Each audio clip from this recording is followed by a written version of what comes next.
Petugas Damkar Kabupaten Tuban, Jawa Timur berhasil mengevakuasi seekor sapi betina yang terjebak di dalam septic tank sedalam 2 meter. Proses evakuasi berlangsung 2 jam lantaran medan septic tank yang cukup sempit.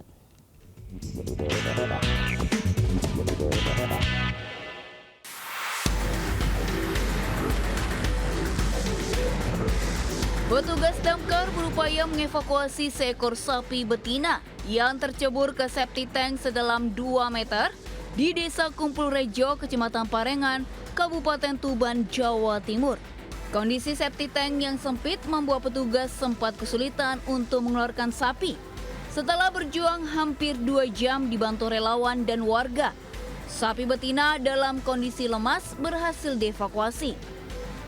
Awalnya sapi ditemukan oleh si pemilik, Rohman, yang mendengar suara gemuruh dari dalam kandang. Saat dicek, ternyata setengah badan sapi terjebak di dalam septic tank dan tidak bisa bergerak. Terdengar suara gemuruh dari belakang. Lalu saya ke belakang, terus sapi udah di dalam.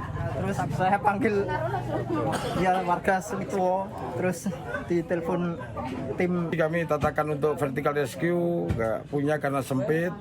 Kemudian posisi kita mau ngambil kakinya agak susah dari dalaman. Dan mohon maaf di dalam kan kondisi kotoran. Dalam proses evakuasi ini, 17 personil damkar diterjunkan ke lokasi. Setelah berhasil dievakuasi, sapi tersebut langsung dibawa ke kandangnya.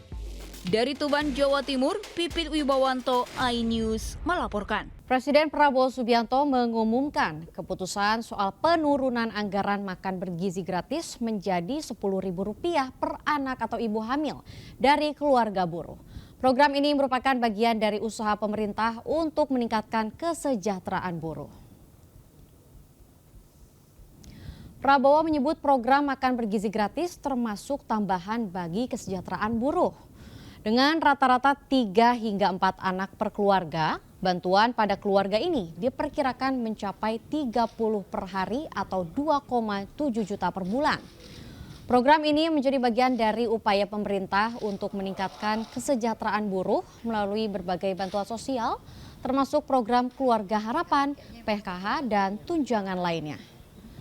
Prabowo menegaskan komitmen untuk terus meningkatkan kesejahteraan masyarakat, khususnya keluarga buruh di masa mendatang.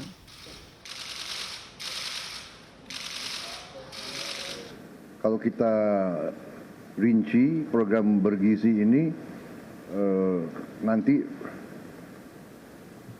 rata-rata minimumnya atau rata-ratanya kita ingin memberi indeks per anak per ibu hamil itu Rp10.000 per hari kurang lebih. Kita ingin 15.000 tapi kondisi anggaran mungkin 10.000 kita hitung untuk daerah-daerah itu cukup. Harga-harga sembako naik di Pasar Johar Jakarta seperti tomat dan cabai. Kenaikan tersebut mulai terjadi setelah pemilihan kepala daerah atau pilkada.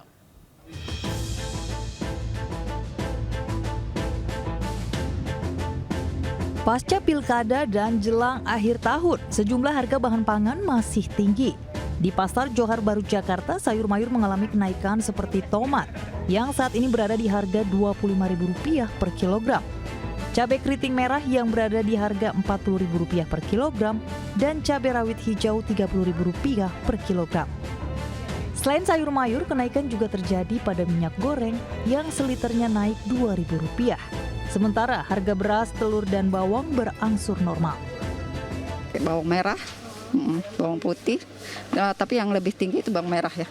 Kalau berasa banget mahalnya, terutama belakangan sayuran juga gitu.